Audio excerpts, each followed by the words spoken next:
पृथ्व्यादिकार्यभूतेभ्यो लोका वै निर्मिताः क्रमात् पातालादि च सत्यान्तं ब्रह्मलोकाश्चतुर्दश। 14 ब्रह्मलोक अर्थात एक ब्रह्मांड में आने वाले अतल वितल सुतल तलातल महातल पाताल रसातल भूलोक भूवरलोक स्वरलोक महरलोक जनलोक तपोलोक सत्यलोक, ये 14 लोक आए। इसके बाद फिर अंत में जो सत्यलोक सबसे बड़े कर्मजन्य लोकों के अंतर्गत सबसे उच्च कोटि के सुख ऐश्वर्य प्राप्त जहाँ होता है वह सत्यलोक है, और उस जगह पर ब्रह्मा जी के धाम कहा जाता है। लेकिन उससे भी ऊपर और है। सत्यादूर्ध्वं क्षमान्तं वै विष्णुलोकाश्चतुर्दश। क्षमालोके कार्य विष्णुर्वैकुंठे वरपत्तने। कार्यलक्ष्म्या महाभोगी रक्षां कृत्वाधितिष्ठति। सत्यात ऊर्ध्वम, सत्यलोक से ऊपर भी, जैसे ब्रह्मलोक के अंतर्गत 14 लोक हैं, उसी प्रकार क्षमा क्षमांत क्षमालोक पर्यंत 14 विष्णु लोक हैं। जैसे ब्रह्मलोक 14, उसी प्रकार से विष्णु के अधीन 14 विष्णु लोक हैं। विष्णु लोकाश्चतुर्दश, और इन सब में एक अकेले विष्णु का आधिपत्य चलता है। क्षमा लोक में कार्य विष्णु, जैसे कार्य ब्रह्मा अपने 14 भुवनों में सृष्टि स्थिति पालन और संहार आदि के क्रमों को अनेक रूप धारण करके, एक ही परमात्मा अनेक रूप धारण करके निर्वाह करते, वैसे ही विष्णुलोक में भी मूलतः रहने वाले भगवान विष्णु क्षमालोक में कार्य विष्णु बन करके रहते हैं, जिसको वैकुंठ नाम दिया गया है। क्षमालोक के अंतर्गत 14 लोकों में वैकुंठी वरपत्तने, यह भगवान विष्णु का वरपत्तन माने सर्वश्रेष्ठ निवास स्थान है, श्रेष्ठ वैकुंठ है। वहाँ पर सबसे बड़ा सुख, ब्रह्मा के सुख की अपेक्षा भी विष्णु का सुख अनंत गुना अरब खरब गुना श्रेष्ठ है।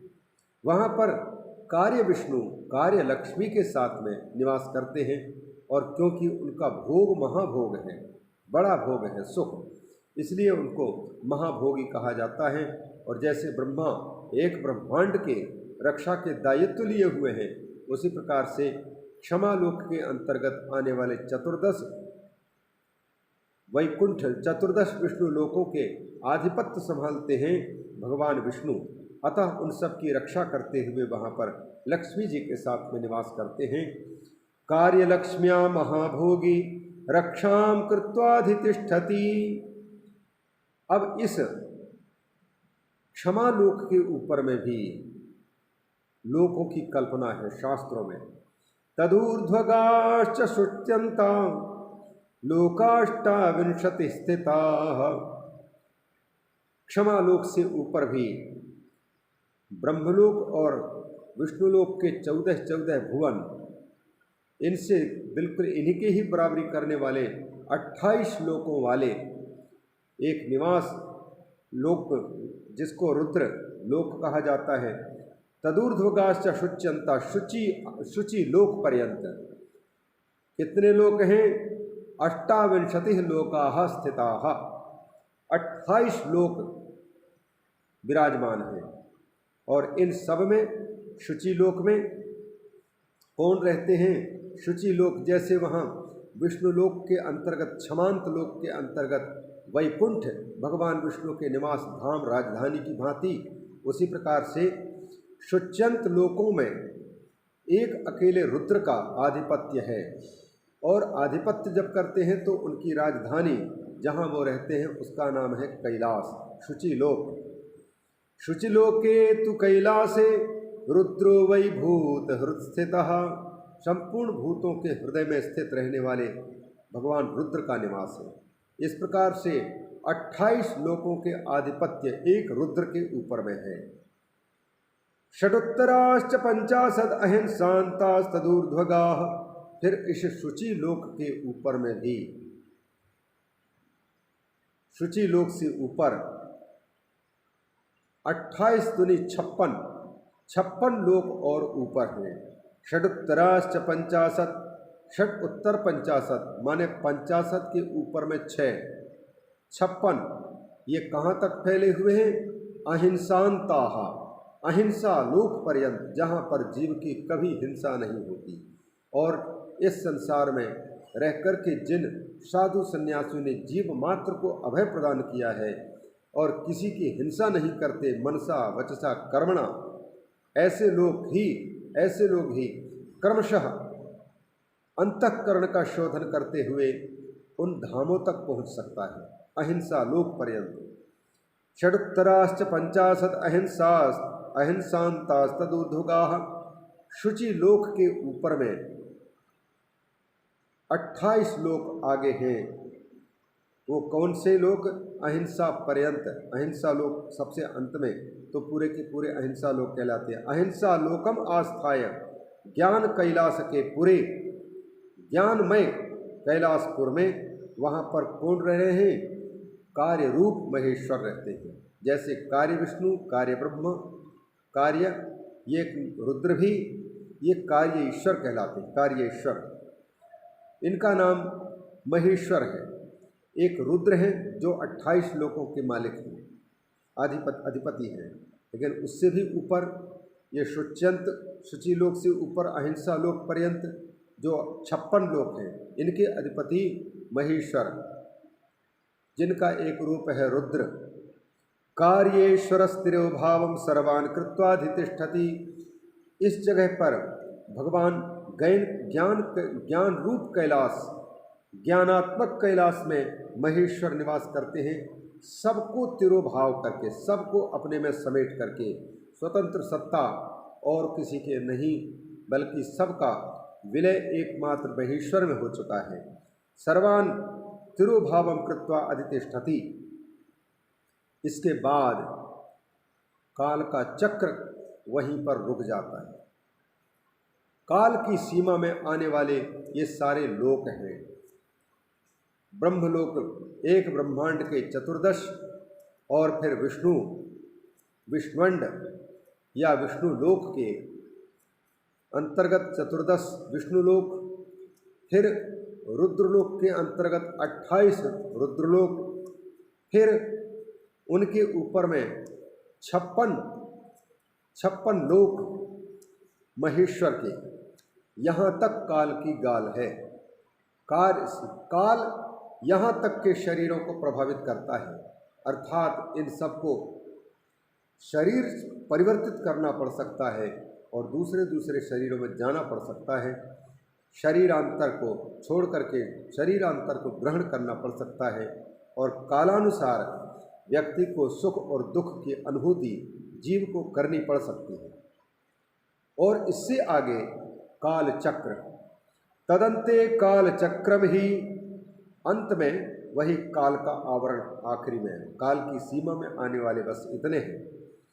इसके बाद कालातीतः परम ततः परम, कालातीत, केवल कालातीत तो केवल देवों के देव महादेव, कालों के काल महाकाल, वही कालातीत हो सकते हैं, जो स्वयं एक कालात्मक रूप धारण करके, महाकाल का रूप धारण करके इन समस्त लोकों के अंतर्गत आने वाले जीवों को स्थानांतरित करते रहते हैं, शरीरांतर में बदलते रहते हैं। मनुष्य जन्म में किए हुए सत्कर्म और दुष्कर्म के फल को भोगने के लिए इन समस्त लोकों में भिन्न भिन्न शरीरों की प्राप्ति होती है। ऐसा श्री शिव महापुराण वर्णन कर रहा है। तदंते काल चक्रम ही कालातीतस्ततः परम, काल चक्र के बाद वाले कालातीत, जहाँ पर मुक्ति को प्राप्त जीव, वहाँ ना तो रात है ना दिन है, सुख है ना दुख है, भौतिक वस्तुओं से प्राप्त होने वाला सुख दुख नहीं है। वह तो स्वयं का स्वरूप भूत सुख, हमेशा निरतिशय सुख प्राप्त होता रहता है। शिवेनाधिष्ठितस्तत्र कालचक्रेश्वराह्वयः। अब शिव के साथ में एक ही भाव को प्राप्त यह काल चक्र का अधिपति काल चक्रेश्वर नाम से रह रहा है। वहाँ ये किस रूप में रहता है? माहिषम धर्ममास्थाय सत्वा सर्वान कालेन युञ्जति।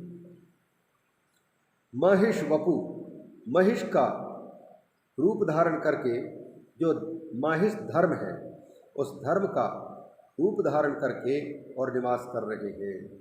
ये काल चक्र के काल चक्रेश्वर नामधारी स्वयं अभिन्न उस काल चक्रेश्वर से अभिन्न होकर के, महाकाल से अभिन्न होकर के वो निवास करते हैं शिव से, इसलिए शिवेन अधिष्ठिता। और इसके बाद में यहाँ वर्णन करते हैं असत्यश्चाशुचिश्चैव हिंसा चैवाथ निर्घृणा असत्यादि चतुष्पादः सर्वांशः कामरूपधृक् नास्तिक्यलक्ष्मीर्दुस्संगो वेदबाह्यध्वनिः सदा क्रोधसंगः कृष्णवर्णो महामहिषवेशवान् तावान् महेश्वरः प्रोक्तस्तिरोधास्तावदेव हि। असत्यश्च अशुचिश्च, असत्य सत्य के विपरीत असत्य, शुचि के विपरीत अशुचि अशुद्धि, अहिंसा के विरुद्ध हिंसा और दया करुणा के विपरीत निर्दयता। असत्यादि असत्यश्च अशुचिश्च हिंसा च निर्घृणा, निर्घृणा घृणा माने कृपा दया और निर्घृणा मतलब निर्दयता क्रूरता।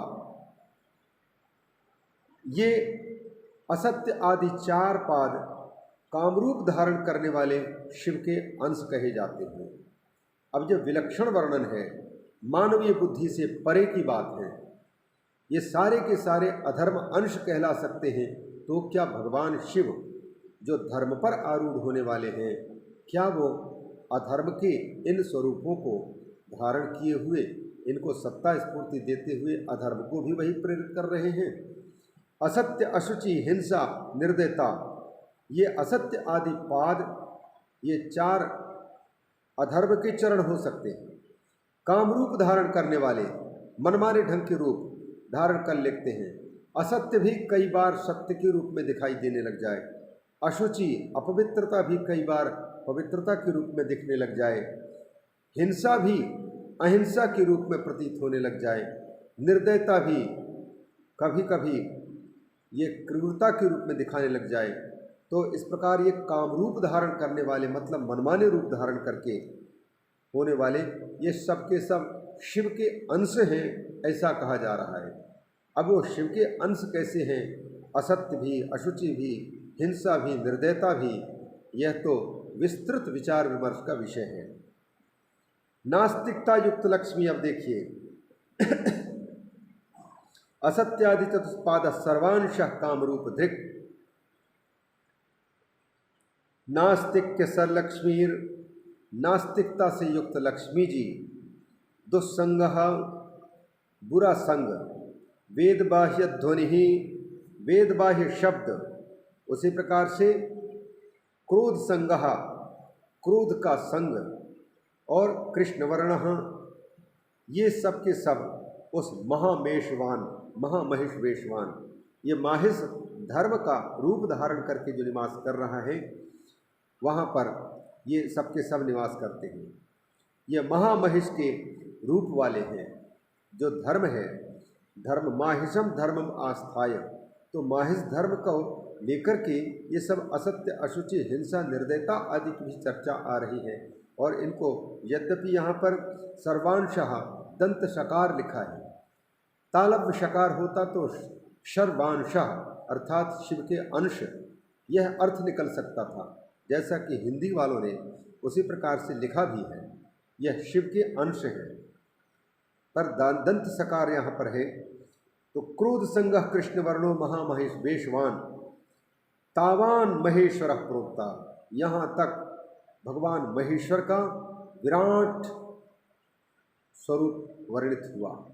तावान महेश्वर प्रोक्तः, यहाँ तक महेश्वर के विराट स्वरूप का वर्णन किया गया। ये फैलाव है। महाकाल भगवान महेश्वर सब पर शासन करने वाले का यहाँ तक आधिपत्य है और भगवान महेश्वर महाकाल की सीमा से कोई बाहर जा नहीं सकता। काल की सीमा से कोई बाहर नहीं जा सकता। या तो स्वरूप भी हो सकता है कालात्मक और कोई दूसरा नहीं हो सकता। तावान महेश्वर प्रोक्तः तिरोधास्तावदेव ही, वहाँ तक लोगों का तिरोधान अथवा लय होता है। अर्थात ये 56 लोक जहाँ तक हैं, जहाँ पर माहिस धर्म का आश्रय लेकर के काल चक्रेश्वर निवास कर रहा है, वहाँ तक की ही काल की गति है और कालाधीन जीव वहाँ तक कर्म का फल भोगने के लिए जा सकता है और वहाँ से पुनः ये अनंत कोटि ब्रह्मांडों में सुख दुख भोग करके जीव घूमता रहता है, भटकता रहता है। तावदर्वा कर्म भोगो, बस वहाँ से नीचे वह काल चक्र के नीचे, महेश्वर धाम से नीचे वो सब हैं, वो सब के सब कर्म भोग हैं। आगे केवल ज्ञान को प्राप्त करके, ज्ञान भोग को प्राप्त करके सदा सदा के लिए मुक्त महापुरुष दिव्यात्मा का ही एक ही भाव से वास हो सकता है। तदर्वा कर्म भोगो ही, वहाँ से नीचे के लोग कर्मों के भोग वाले लोग हैं। कर्म भोगो ही तदूर्ध्वम ज्ञान भोगकम, कर्म भोग से ऊपर वाले आगे जहाँ पर काल की सीमा बंद है, काल कर्म के अनुसार फल देने को तैयार नहीं है अब वहाँ, क्योंकि कर्मी लोग आगे नहीं जा सकेंगे। केवल ज्ञानी अभिन्न रूप से शिव के साथ में अद्वैय भाव को प्राप्त करके रह सकते हैं, इसलिए उनके लोग ऊपर वाला ये ज्ञान भोगकम, ज्ञान भोग वाला। और इस प्रकार से तदर्वा कर्म माया ही ज्ञान माया तदूर्ध्वकम, उनके नीचे ही कर्म माया है और ऊपर ज्ञान माया है। अब ये कर्म माया क्या है और ज्ञान माया क्या है, पहले इस माया शब्द का अर्थ ज्ञात हो और उसके बाद फिर ये कर्म माया और ज्ञान माया का स्वरूप मालूम पड़े। माया पहले, फिर उसके जो भेद हैं कर्म माया और ज्ञान माया, उसको हम जानेंगे अगले वाले भाग पर।